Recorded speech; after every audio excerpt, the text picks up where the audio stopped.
It's my pleasure to introduce to you Judge John McNally, who is a judge in Dauphin County, elected to the bench in 2017.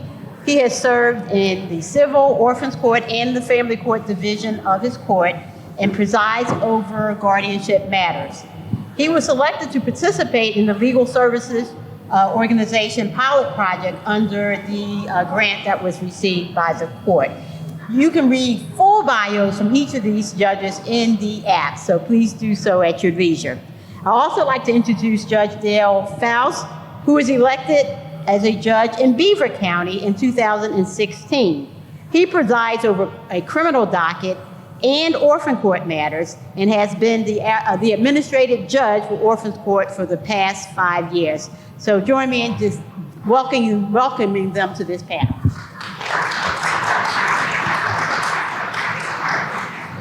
So you have heard quite a bit about Act 61, and part of what this panel is going to discuss today is how judges and courts have been implementing and navigating all the requirements of Act 61.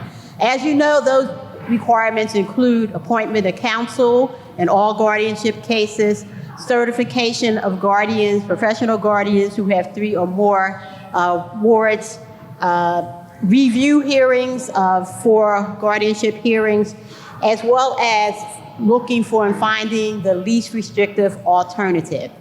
So we're going to start this off by just asking Judge McNally, in your county, what have you done or how have you begun to implement Act 61, and what have been some of the challenges in that process? Well, many of you will recall that almost 2 years ago we were in State College, and this Act 61, it was on the horizon, and it came here quicker than any of us were ready for it, and a lot of us are still playing catch up a little bit. But here in Dauphin County, you heard from Mary Catherine Scott, so we had a really good foundation here in Dauphin County. Like most counties, the judges, the courts appoint counsel on a contract basis.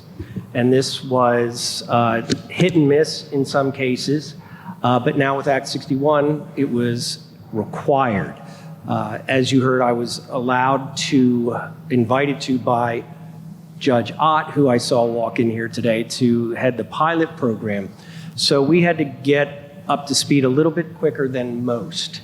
But again, we had good bones here in Dauphin County through our guardianship monitoring program with Todd Hoover, who was an Orphans Court judge's Orphans Court judge.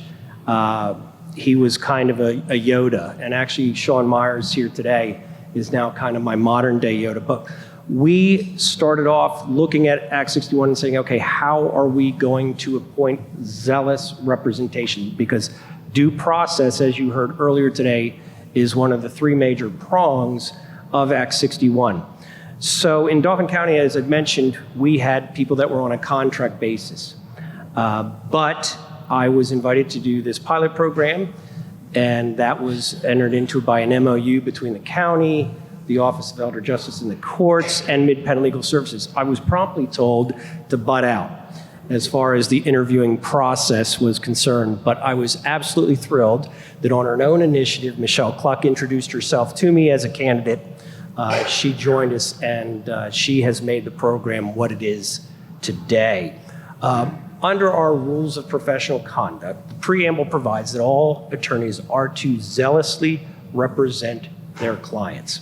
And I will tell you this, as a judge, the one thing that you must know is justice is not meant to be convenient. Justice is meant to be orderly. So all of you in this room understand your roles in protecting the rights of our alleged incapacitated, our most vulnerable people. Do not ever be afraid that you're not making the judge's job easier. That's not your role. Don't be afraid to piss a judge off every now and then because you are being zealous. But it's important to know the distinction. You can disagree without being disagreeable. And there's a delicate balance there. But the one thing I can tell you, and I'm sure that Dale will agree, the one thing that will gain the ire of a judge more so than pissing them off is not being prepared. We're going through the motions. Before I was doing guardianships, I did children and youth work. And once again, we had court-appointed counsel representing a lot of the parents. Nothing bothered me more than when you turn it over to the parent's attorney and they say, no questions. That doesn't happen in our courts in the capacity matters, because now we have a program where through the legal services model, we have the likes of Michelle Cluck, who is a zealous advocate. And while sometimes she makes me grimace, that grimace quickly goes to a smile because I understand that she is fulfilling her role. Again, not making the judge's job easier, but making the judge work a little bit harder. Because if we all work a little bit harder, because someone like a zealous advocate pushes us, we are going to end up with a better result. We are going to end up with fewer plenary guardianships, more limited guardianships, and sometimes the termination of guardianships. Before Act 61 was implemented and before the legal services model, the only way we terminated guardianships was when the ward died. And I can tell you that since Act 61 has been implemented, since Mid-Penn Legal Services has been providing representation, we have terminated more than a few guardianships. And those are comparable to days that you have an adoption from a judge's perspective. So, Judge, before you continue with that, we're going to come back to impact of Act 61. I want to turn to Judge Faust. Can you talk about your experience with court-appointed counsel and zealous advocacy and how that has worked in Beaver County? Yeah, I'd love to do that. But first I want to mention, whose idea was it to call the theme here transformation? Amy, I'm looking at you. I assume it was you. No. That's a great idea. It's a great idea. I want you all to know that you're looking at a trial judge right now, one that's speaking, who has been transformed. There you go. I was, as a practitioner, I know some people here know about this, I was a criminal attorney. I was a prosecutor and a criminal defense attorney. I was a DA, got elected up to the bench. And the president judge in Beaver County had this crazy idea to appoint me an orphans court judge. And I've overseen the orphans court division actually for almost 8 years now. And I've been transformed in this way, starting with lawyers. I have been blessed with about 4 or 5 lawyers who started up with me as an orphans court judge. They were practitioners who agreed to provide representation for alleged incapacitated persons in my court. And I've been blessed. They've been wonderful, zealous. They've worked very hard to understand what it is, what alternatives to guardianship should be. Now, at the end of the last year, I lost 2 of them. I lost one who moved out of the area, one who moved on to something else. And I was in a panic. And I reached out because there is some benefit to being a criminal court judge as well, because I was able to influence a couple young lawyers to come into my orphans courtroom and learn. And the 2 that were leaving helped educate those 2. So I'm back to full staff now. I have 6 relatively young lawyers who are doing a bang-up job. And listen to this. This is a number now. I'm embarrassed by the first number. For my first 5 years on the bench as an orphans court judge, I held 5 or 6 review hearings a year. Since Act 61 over the past year, I'll have you know that this is not a big county, probably an average sized county. I had 5 cases where I terminated the guardianship in exchange for a better alternative for the incapacitated. And I'm telling you, I couldn't have it wouldn't have happened if I didn't have the zealous advocate. It would not have happened. Because don't forget, I'm still worried about the criminal docket over here, and I got a lot of cases beyond just the guardianship cases. These lawyers came to play. And it made all the difference in the world. And these cases, we're all involved in these things. They're so important. And they can make you feel so good. And that's my comment. I'm transformed. I've been transformed. So you have a system where you're using a legal services organization. You have lawyers are they contracted lawyers? How? Not unlike the conflicts attorneys that we have for the criminal cases. No, they're not contracted. I appoint them case by case. Okay. Right? And then they're paid. And they come out of the county budget. Right. Believe me, it's not a big number. The hourly rate is not great. So send them to Philadelphia then. Well, yeah, we've talked about this. You wouldn't believe that rate over in Philadelphia. I see a couple of my local lawyers here. So I'm not going to say what the rate is here, so not to embarrass you. But so Philadelphia sort of adapted a different process because while we were appointing in some cases, we did not have a court appointment list for orphans court. So we had to create a list of lawyers who could do this work.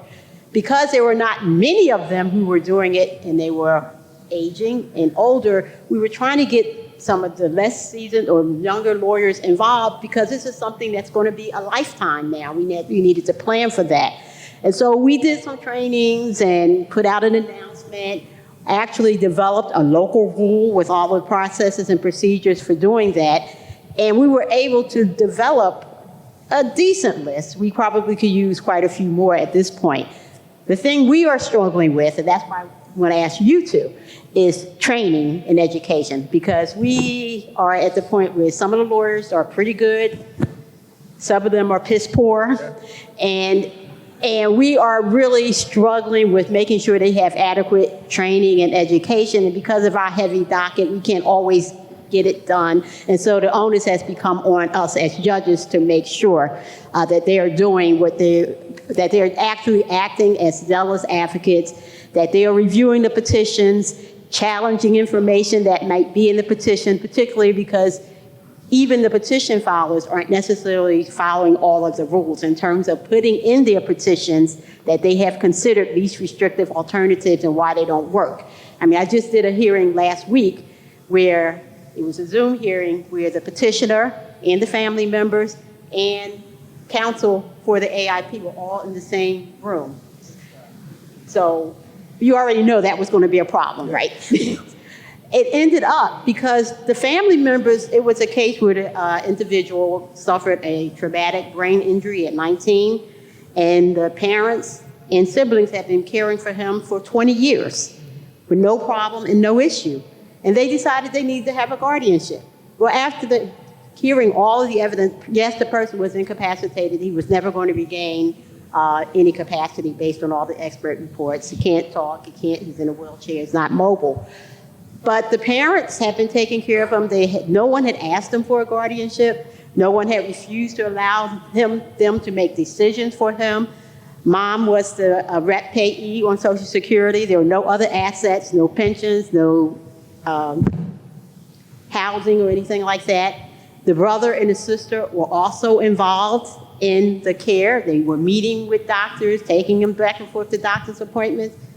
And so I found that they were supportive decision makers, they were healthcare representatives, and did an order to that effect and denied the guardianship, although I found them incapacitated.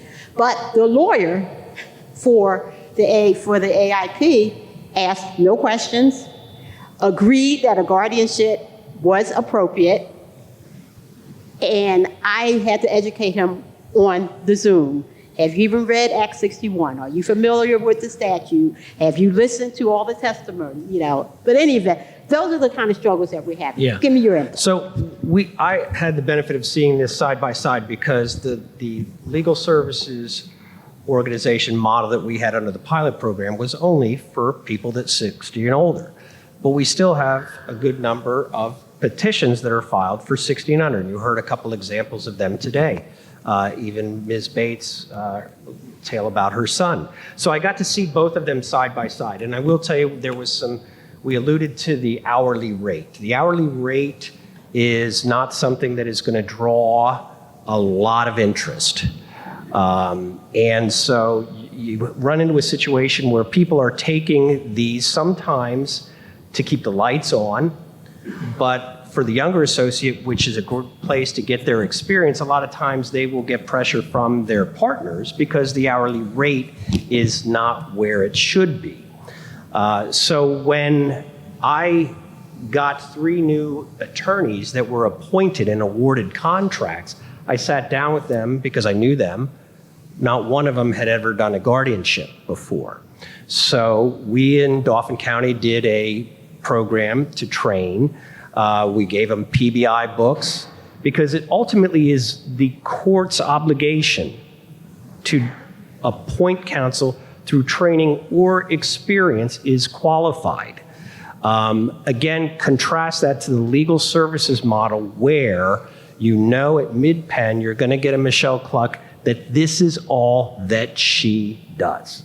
Okay, so the requirement under the Act is she is to meet with the client as soon as practicable and certify that to the court. We've never had a problem because this is what she does. She doesn't have to balance $75 an hour under this versus a client that's going to pay us 125 hours. You don't have that. So the one thing about that, it takes that off the table.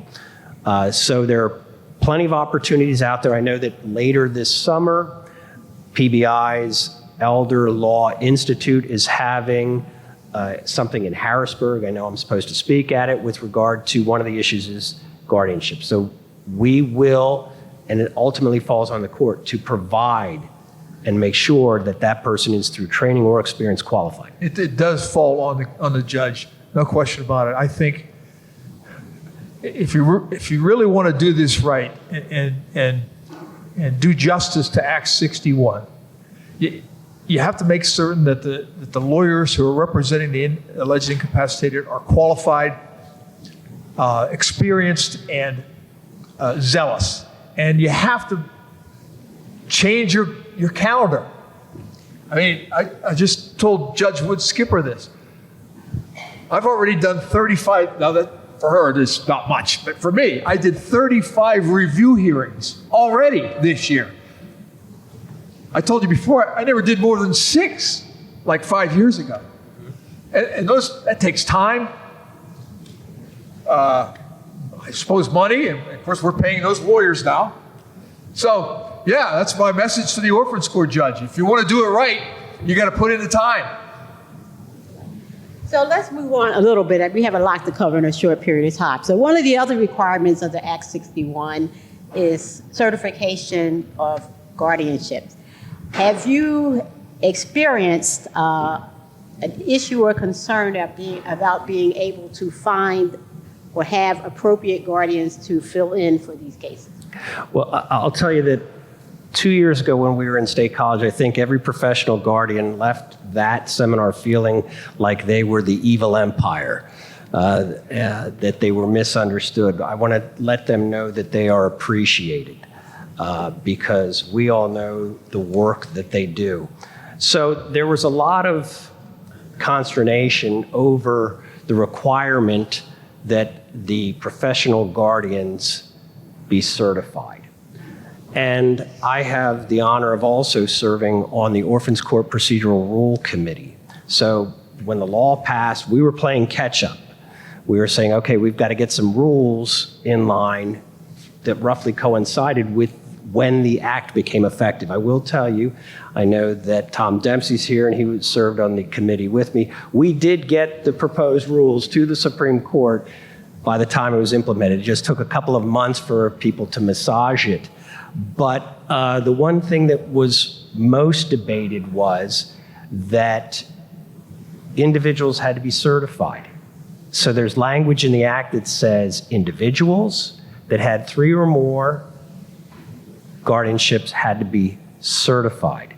Yet the Act provides for nonprofit corporations, area agencies on aging can also serve as guardians. So there was a lot of confusion over whether everybody within the organization had to be certified.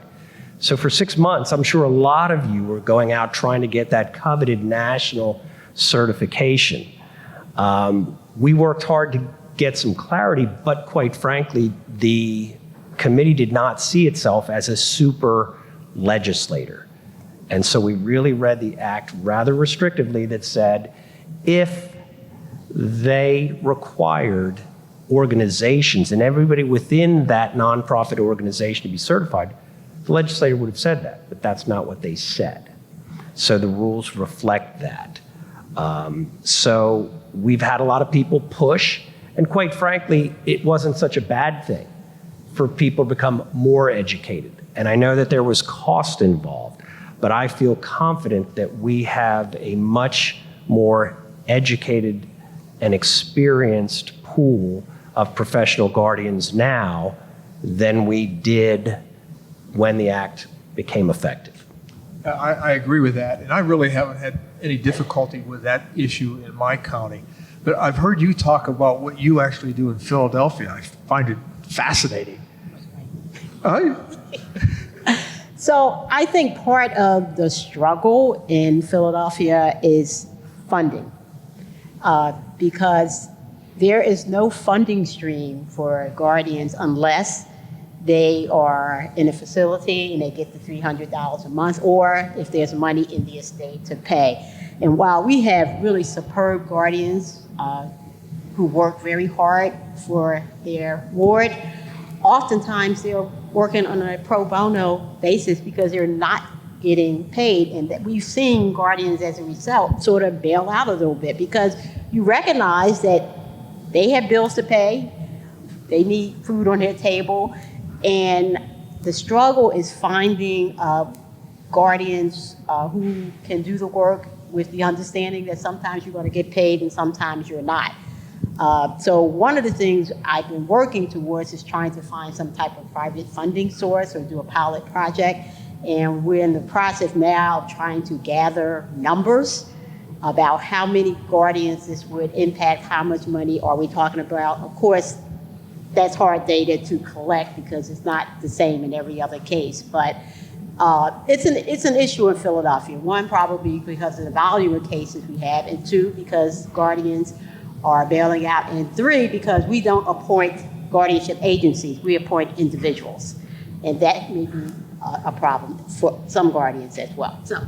Yeah, and that is going to ultimately cause a problem because we now have a situation where I know that there are petitioners that are apprehensive to file a petition for a limited guardianship because they know that there's a good possibility that they're not going to be able to find a professional guardian that's going to take that case. So that is something that's coming down the road, and it's going to hit critical mass sometime soon, where we have that problem where, you know, we're pushing for lesser restrictive alternatives and limited guardianships, but a lot of these professional guardians don't want to handle a limited guardianship. So that is going to be something that's going to have to be addressed in the next several years. So those are things I think we have to keep on our radar. But let's go back to talking about review hearings a little bit, which is also under the statute, which states that a review hearing should be scheduled within the year if there's any thought that capacity will be regained. I know when I first became a judge in orphans court, I started doing review hearings almost immediately. It really was based on my practice in criminal because I started our mental health court and we did review hearings all the time. And so I started doing that right away. And it wasn't a matter of whether or not they were regaining capacity, because I was trying to monitor what was happening with the case. What were the needs? Are they looking for placement? Are they looking for placement? Thank you. And what was really going on, or someone is laying on a church step as their housing, as opposed to agreeing to move into some other location. And so I have always continued to do that. But now that the act is requiring a hearing in cases where there may be regaining of capacity, how are you addressing that in your review hearings, and what expectations do you have during that review hearing process? Well, one of the stereotypical situations is where you have someone that is homeless or out on the street, and we heard examples earlier when someone's not on their medication and they get into a facility, and within a couple of months, they're back on track. When we see that situation, I typically will schedule the review hearing and not wait a year, but schedule it within the next several months. With regard to guardianships of the estate, a lot of times we run into problems with family dynamics when there's a power of attorney, allegations of abuse, taking advantage, scamming people. I will typically, at that guardianship hearing, schedule a review hearing at 120 days, because I know that the inventory is going to be filed within 90 days. And if there's anything that will tell you that there's a problem, it should show up a lot of times in that inventory. So we will automatically schedule those. But the other way we typically see review hearings is what Mary Catherine Scott had referred to, is I get the guardian monitor reports, and a lot of times those will trigger a review hearing sua sponte. I had a case that's person lived less than 2 miles from where we're at right now, and I found out that the guardian had died because the monitor could not get contact with them, and the ward was living in the apartment by themselves. That triggered a review hearing.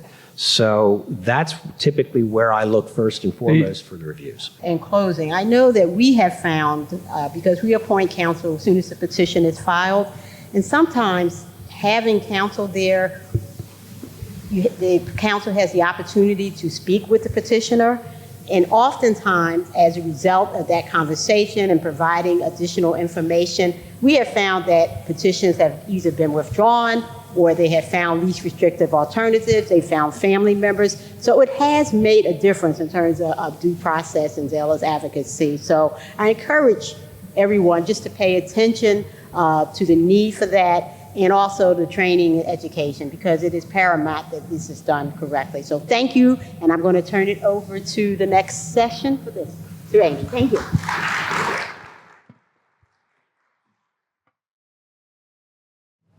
Okay, good afternoon again. For this portion of today's events, I'm going to review the grant projects that we've accomplished since our last summit in 2023. See if I can get that to work. Okay, so in review, the AOPC was the recipient of a 3-year, $3 million grant from the Administration on Community Living.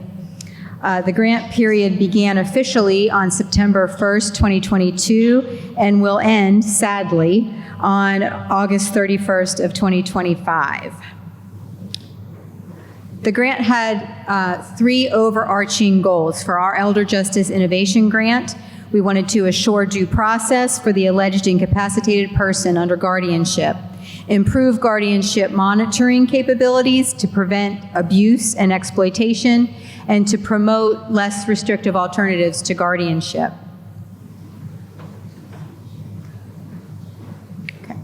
So I'll first do sort of just a quick rundown, a list of all the projects that we tackled under the grant, and then I'll go into a little more detail about a few of them.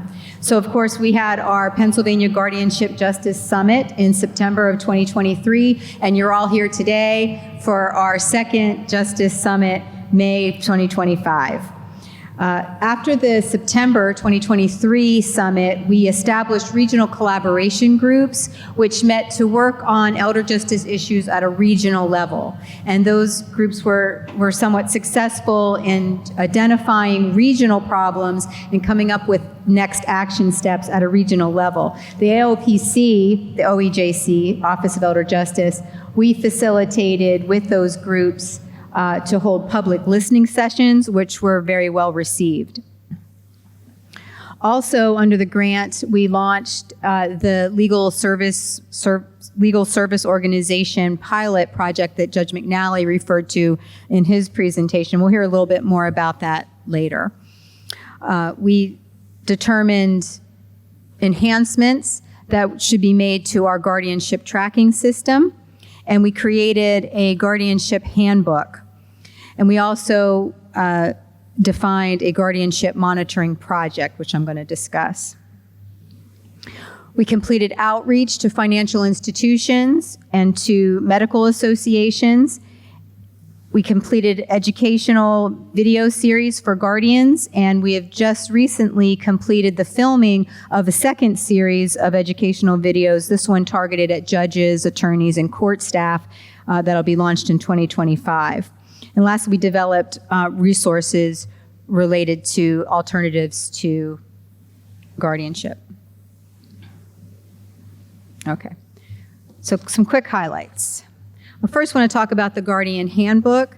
The Guardian Handbook was published in April of 2024, and it's still available in print and digitally in both English and Spanish. It's a comprehensive resource for Pennsylvania guardians, and to date, we have distributed over 8,000 copies of hard copies of that handbook to guardians, the general public who have requested copies, court offices, and public libraries. So next I'll discuss the monitoring project.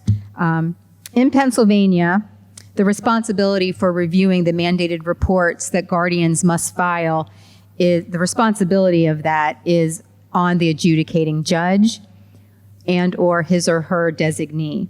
And it was quite evident in the data that we have available to us through GTS, and also through narratives that we have collected through our interactions with court professionals from all the counties, that some counties have a very strong monitoring process while others are struggling. So the goal of this project was to create a standard of guardianship monitoring and help counties reach that standard. The project had three main goals. First and foremost, to better protect the well-being and asset and security of the incapacitated person, to support the court's ability to properly monitor guardianship cases, and to equip report reviewers to monitor guardianship more effectively through enhanced education and support.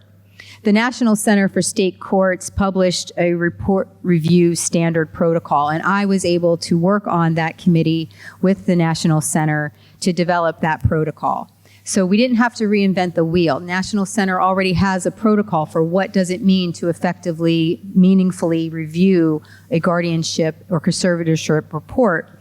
So what we did, our team at the OEJC, is we started with that protocol and we then adapted it for specifically Pennsylvania. In Pennsylvania, we have a huge benefit, which is an award-winning guardianship case management system that is a statewide system that I contend continues to be the flagship of the nation in terms of guardianship case management system. I will wait for your applause. I don't want to talk too much about GTS because I don't want to steal Sonia's thunder, but it is a game changer in Pennsylvania. Whether you like it or not, GTS was a game changer in Pennsylvania. So then after we adapted the protocol, the national protocol specific to our GTS system, we then convened report reviewers from all across the state, and we talked about what is working and what is not working. And from those sessions, we developed a report reviewer training curriculum. We developed and defined specific enhancements that should be made to GTS, and we established a report reviewer listserv to provide community across the report reviewer professionals. From there, we conducted those report reviewer trainings with the goal of getting everybody on board with what does it mean to meaningfully review a report in Pennsylvania and have that happen in a uniform fashion across all counties. Also, during those report review sessions, we pulled individuals aside and we reviewed with them their individual counties' data, and we talked to them about what is going well and what is not going so well, and working on specific action steps to improve things and to reach full compliance and monitoring in those counties.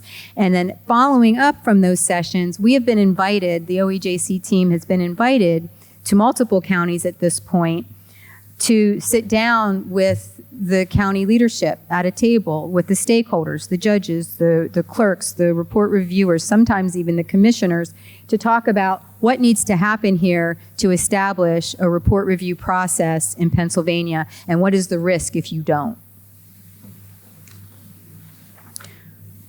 So obviously, I'm quite passionate about the guardianship monitoring project, but there are many other projects to discuss, so you can talk to me about that later. Another very successful project that we did during our grant was the launch of the Legal Services Organization project. And you're going to hear a lot about this in the next 2 days, so I'm just going to discuss it quite briefly at a high level. But what we were able to do here under the grant was to enter into a memorandum of understanding with Mid-Penn Legal Services and with 4 pilot counties. Those counties were Dauphin, Cumberland, Berks, and Perry. And under the grant paid for zealous legal representation for alleged incapacitated people over the age of 60 to discuss and to study what does an LSO project look like.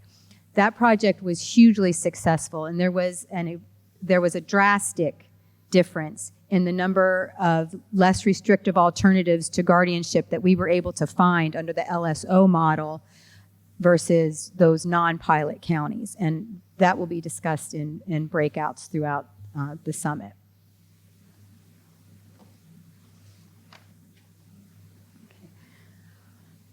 So we also developed an education and outreach program for medical associations, hospitals, nursing homes, and other residential settings, protective services, and for families. We have been everywhere, man. We have gone all over this state to talk about these initiatives, and this was all done with the goal of encouraging alternatives to guardianship, including supported decision-making prior to petition.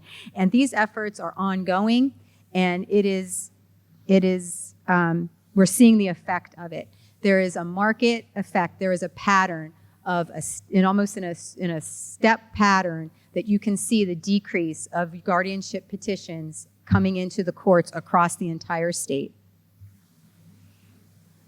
We also completed an educational video series. The first series was targeted at guardians. This series was released to the public August 2024 and is still available on the OEJC website. It's available to anyone. The second series is just wrapped filming. Did you see the Hollywood lingo I'm using there, Robert? It just wrapped. We just wrapped filming on that. It was targeted at attorneys, judges, and court professionals, and it is it's in production now, and it will be released sometime in 2025. So we have some pictures here of how Hollywood we went. We actually had auditions for actors, and there was a professional actors used. There was professional film crew. It was quite impressive.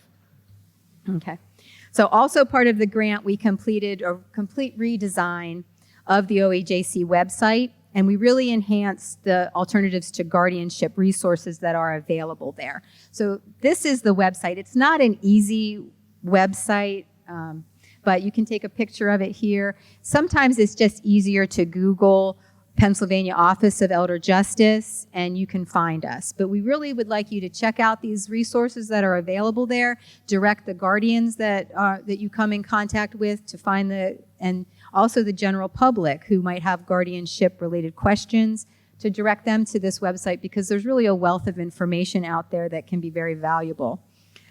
We also have the OEJC inbox. We take a number of queries from the general public looking for resources into this inbox. If any of you need to reach us, this is a way that you can do that. You can also email any of the OEJ staff directly, and we'd be happy to continue the conversation, collaborate, and continue this work on elder justice. So at this time, I'm going to invite Sonia Waters to this stage to give us an update on GTS. Sonia and I have worked together for 20 years, having started as toddlers with the AOPC. And so this is my friend, Sonia Waters. My name is Sonia Waters. I'm currently a senior business analyst with the Administrative Office of Pennsylvania Courts. You may hear me refer to our organization as AOPC. And the AOPC is led by the State Court Administrator, Andrea Tueneman. The AOPC's Information Technology Department developed the guardianship tracking system, which I'm going to share some updates with you today. And just as a background for those who aren't familiar with the GTS or guardianship tracking system, the statewide implementation of GTS was completed in December of 2018. So as of January 1st, 2019, all 67 counties, which make up Pennsylvania, we're using this guardianship tracking system application. And I've had the distinct pleasure and honor of serving in a lead analyst role for the guardianship tracking system prior to its inception and still continue to support the project today. So as Amy's passionate about a number of things, I think I'm just as passionate as she is about this flagship application, as she called it, which it is. So take a few minutes to share some updates with you this afternoon. And it's, again, my pleasure to be here. So if you're not familiar with it, the guardianship tracking system is a statewide automated solution for our guardianship cases in Pennsylvania. And I need to use this clicker to go to the next slide. Also, these slides are available in the WOVA app, so you may not need to take any screenshots if you're interested in the information, because they are available within the application as well. Oh, someone put, sorry.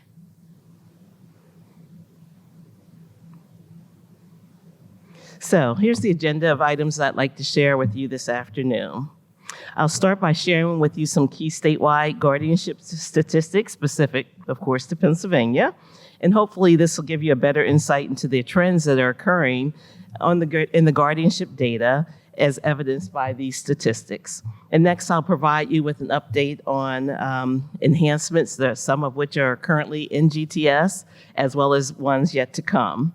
And then at the end, we'll wrap up with some training discussions and opportunities for both guardians as well as court users. Statewide statistics. So GTS is a statewide application. All counties must use it. It's an automated solution in that cases are typically electronically filed from a county's case management system into our GTS application. Prior to GTS, we had no way of providing this information to any community. There was no evidence of active cases, amount of money that is being supervised on the cases, and now with GTS, we have a transformation of being able to provide this information to audiences such as yourself. As of this data was as of February 1st, you'll see here on the slide before you, there were 20,530 active cases, of which 19,813 of those having a formal final order of adjudication, and 723 at that point were in a pending status, meaning that they don't have a final order or an adjudication finding recorded on those cases. At that time, there was $2.36 billion under state asset supervision. And that was comprised of 18,704 estate guardianships. That's where we track the amount of funds that are under estate guardianship. Proud to also indicate that we have a percentage rate of about 88% of GTS cases that have been electronically filed. So there's a small majority of ones that are still being filed with the orphans courts via paper, but our e-filing percentage is 88%. And it's been it's grown over the years, but we've been at 88% ballpark figure for the last 2 to 3 years. So here we have judicial automation in effect with GTS. Some other statistics. Heard a lot about Act 61, so I'm not going to try and school you on Act 61, but some things that have changed in GTS as a result of Act 61. One thing I wanted to bring to your attention is the fact that everyone here probably is aware of the incapacitated person representation being required based on the implementation last June of Act 61.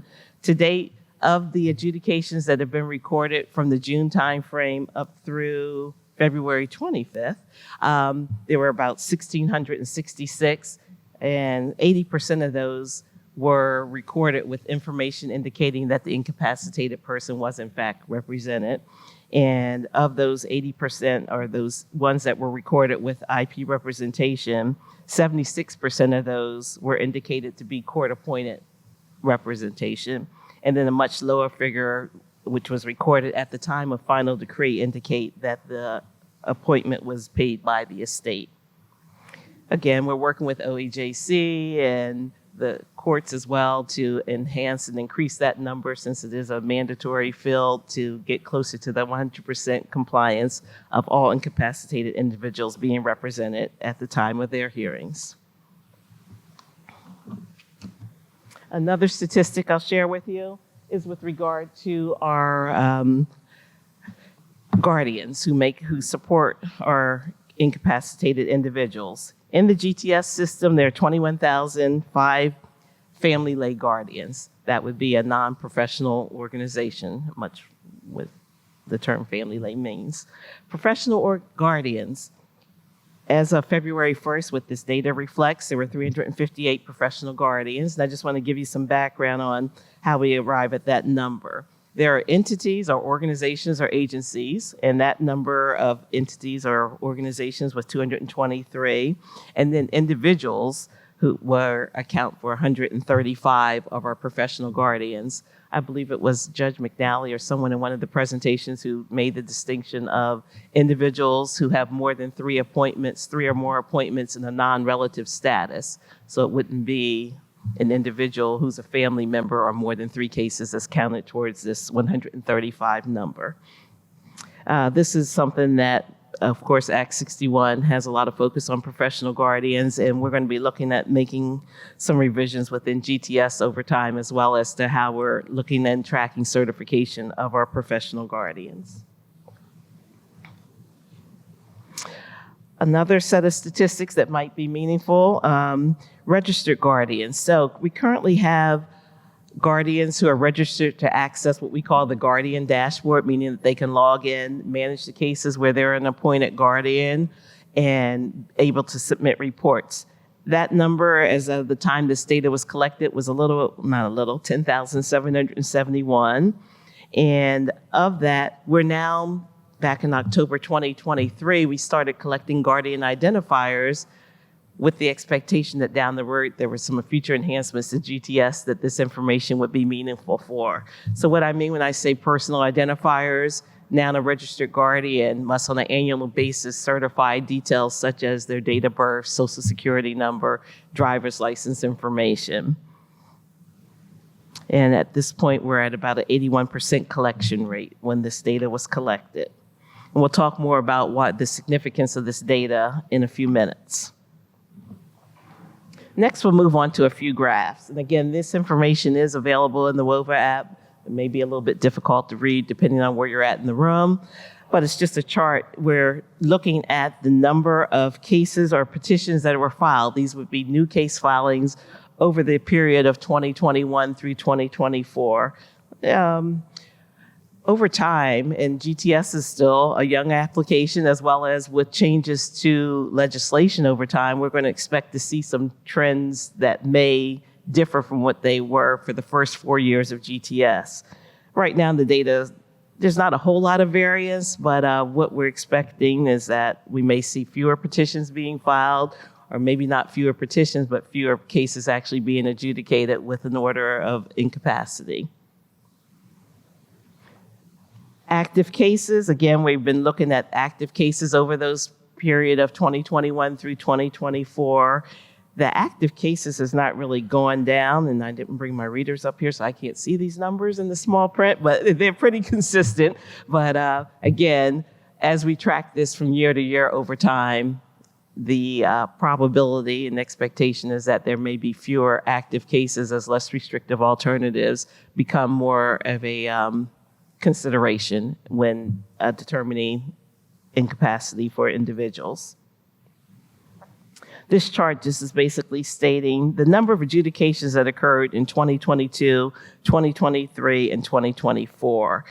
In 2022, there were 2,705. In 2023, there were 2,617. In 2024, 2,304. So we are seeing fewer evidence from year to year, fewer adjudications. However, the number of petitions did not go down that much over those period of time.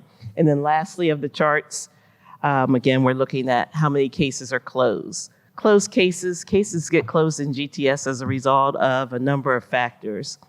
Termination of guardianship due to less restrictive alternatives, restoration of capacity, or the death of the incapacitated person. And again, I know when I currently present at the Governance Committee as well as Advisory Council, this is always a topic of interest, just to see what impact we're having with regard to alternative measures as opposed to maintaining a guardianship case.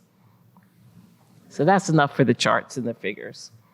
Moving on, I didn't realize, just a sec. Here we go. Amy and many others have already talked about the Elder Justice Innovation Grant, but just this has really been a driving factor in allowing us to enhance the GTS application. The grant funds and the initiatives of the grant have spurred many enhancements in GTS that we're quite proud of.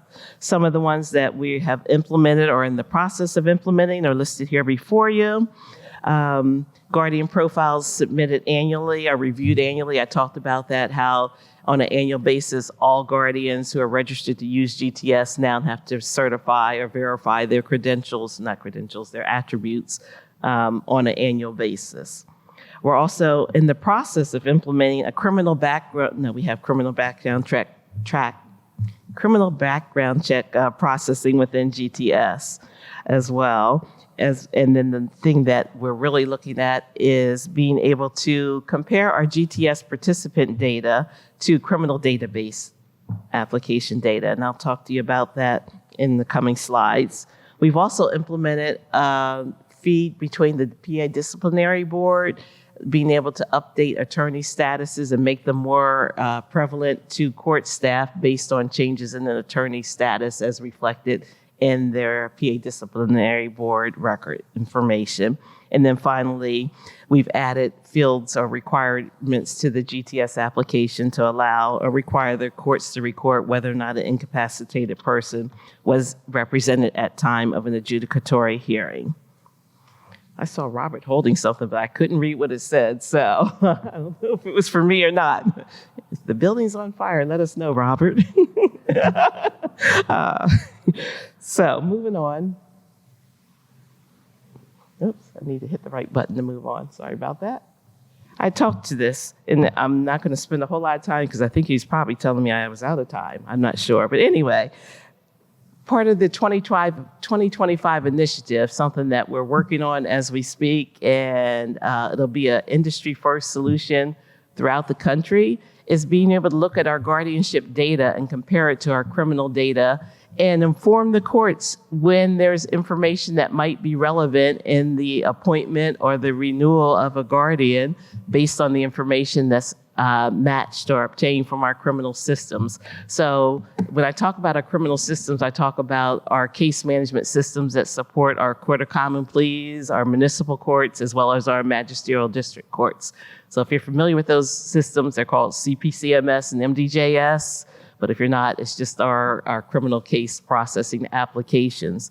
So what we're looking to do is, based on the types of cases that are listed here before you, determine if any of the qualifiers or identifiers for defendants or respondents on those cases match against any of our active guardians. And if so, inform the courts via an icon associated with that participant record in GTS and provide them with information on what that match details in GTS. So again, we're working on that, and the implementation timeframe for this is this summer. It'll be in GTS by the end of the summer. If I have to stay up every day of the week, it will be in place by then. So moving on, just a little bit more background. I told you again how it's going to be matching based on those identifiers that we started collecting and now require on anyone who's registered, or all guardians are required to enter it. However, we're looking at that and comparing it to those same matching identifiers in our criminal applications and providing that information to the courts. Again, it's information only. It's the same information that could be obtained by going to the UJS portal and doing a case search and obtaining this information as well, but we're facilitating providing it readily available to court users with an alert or an icon, as well as making it easy to navigate all of a person's matches without having to do searches across multiple criteria to obtain this information. So pretty excited about this, and looking forward to it being implemented in GTS. Another, I think it might be industry first, but I'm not sure, but it's a leading solution in that we implemented this back in December of 24, and that we now provide information updates to the courts based on an attorney's status with the PA Disciplinary Board. So the Disciplinary Board has always provided us all of our attorney information in GTS, and the status information has always been available in GTS. However, now we're making it more readily available, recognizable, easy to find for the court to say, this attorney now has a status that's no longer active. It could be a status, whether it be a disciplinary action update or no longer able to practice update, but we're providing icons and just making it more aware to the court staff when an attorney's status is changed from an active status to one of these other statuses. It's information. Court staff now receive a notification, as well as the guardian, which some of them don't make sense because if you're deceased, you're probably not getting that notification, but it is information provided via a notification as well as an email to the court staff when an attorney's status is changed from an active status to one of these statuses that would trigger this icon update in the application. And those are the statuses that I just talked about that fall under either not able to practice or disciplinary status. The next slide will just show you the implementation in GTS. The red circle down at the bottom has an A in it to indicate that there's an attorney action or an alert where some status is changed on a given record within the GTS. And then here's just a representation of the notification that's sent to the court user as well as the attorney, informing them of this update in GTS. Certifications. Another enhancement that was included in GTS is the notifications for professional guardian certifications. So we have notifications when a certification that's recorded in GTS has expired, is about to expire within 30 days, or when that professional guardian does not have any certification, that certification is required. So again, we're keeping the courts as well as the professional guardians informed of the certification status, and with the hope that would prompt the necessary action to ensure that certification is recorded in GTS. Another enhancement that we're planning to implement here before the end of the summer is flag processing updates. Within the GTS application, when guardians submit their reports, there's an interrogation of that data that occurs based upon the submission of the information into GTS that provides the courts with a meaningful report or analysis that says you may want to look into these because it falls outside of a normal range or something that you may want to be informed of or research further.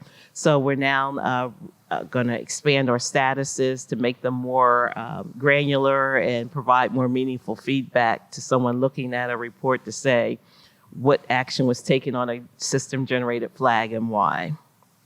Also, we're adding a new indicator to indicate whether an incapacitated person is unhoused. We're adding a unhoused attribute for incapacitated persons so that we can ultimately do reports on that, because we're hearing that it's not uncommon for an incapacitated person to be unhoused, and be able to provide statistics on that as well. And then there's some new GTS reports that would be specific to the court users who would be able to run these reports in GTS. In addition to supporting the court users, the AOPCIT also provides what we call data quality reports, as well as data requests to the Office of Elder Justice in the courts, as well as any entity, but specifically to the Office of Elder Justice in the courts. There are a number of reports that they have ad hoc reporting capability to run on an on-demand basis to identify trends in data, as well as provide outreach to counties to support and say, your pending cases inventory is such, what can we do to help, or are you aware of this, and things like that. So these are reports that the OEJC is specifically interested in being able to keep a pulse on the data as well. Lastly, within the application, there are guardianship worksheets. These guardian worksheets are meant to mirror the data entry of certain actions within GTS, and it will we hope that the worksheets facilitate the entry of accuracy of data in GTS. And these are also available on the Register of Wills and the Clerk of Orphans Court website for access as well.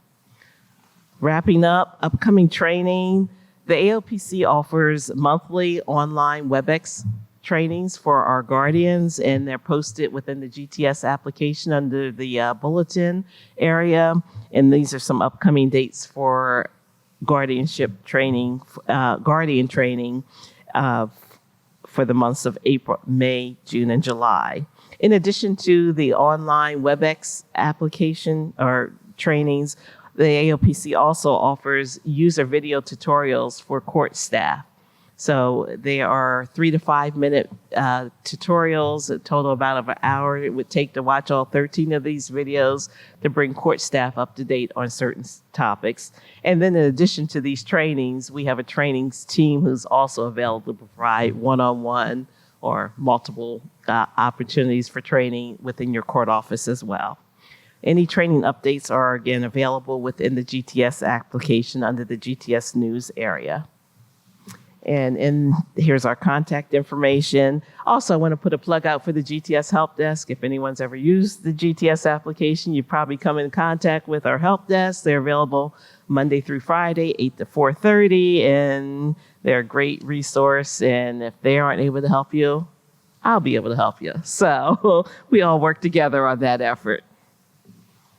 Finally, I just want to thank you for your time and attention. Again, my name's Sonia Waters, my manager, James McLean. If you have any questions, feel free to see me following this session, and I'd be glad to answer them for you. Thank you again.